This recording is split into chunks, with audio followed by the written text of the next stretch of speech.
दीपिका एक call centre में काम करती थी। उसका काम रात में होता था और जब वो रात के अंधेरे में घर लौटती थी तो अक्सर उसे एक अजीब सा एहसास होता था।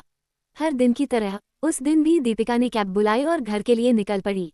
जैसे ही कैब सड़क पर बढ़ी उसे महसूस हुआ कि कुछ अजीब हो रहा है। कार के बाहर के अंधेरे में उसे कभी कभी धुंधली आकृतियां नजर आती थीं। पहले उसने सोचा कि यह उसकी आंखों का धोखा है, लेकिन जब ये घटनाएं लगातार होने लगीं तो उसने गंभीरता से सोचा।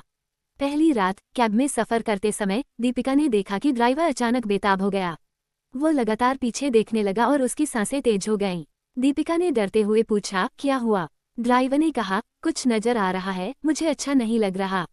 ये सुनकर दीपिका की धड़कनें तेज हो गईं। दूसरी रात जब वो वापस आ रही थी तो उसे एक लड़की की चीख सुनाई दी। उसने ड्राइवर से पूछा, क्या आपने ये आवाज सुनी? लेकिन ड्राइवर ने कहा, नहीं, मुझे कुछ नहीं सुनाई दिया। ये सुनकर दीपिका को अजीब सा लगा। उसे लगा कि उसकी मानसिक स्थिति खराब हो रही है।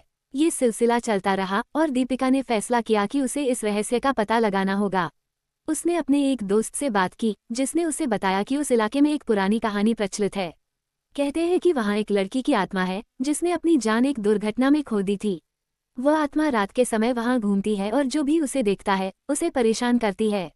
दीपिका ने अपने दिल में ठान लिया कि वो इस समस्या का समाधान निकालेगी। उसने एक प्रसिद्ध तांत्रिक से मिलने का निर्णय लिया। तांत्रिक ने उसे बताया कि आत्मा को शांति की आवश्यकता है। उसने दीपिका को कुछ वस्तुएं दी और कहा कि उसे एक खास पूजा करनी होगी।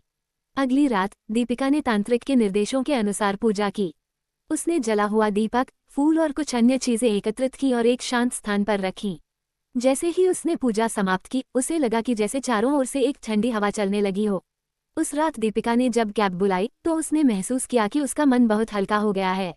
उसने पीछे मुड़कर देखा, लेकिन अब उसे कोई धुंधली आकृति नहीं दिखी। उसे एहसास हुआ कि पूजा ने प्रभाव डाला था। दीपिका ने अपने घर पहुंचकर राहत की सांस ली। वह जानती थी कि वह अब सुरक्षित है। उसने सोचा कि कभी कभी डर का सामना करना जरूरी होता है, क्योंकि इससे हम खुद को और मजबूत बना सकते हैं। अब वो रात की सवारी का आनंद ले सकती थी, बिना किसी डर के। कहानी पसंद आए तो लाइक और सब्सक्राइब जरूर कीजिएगा।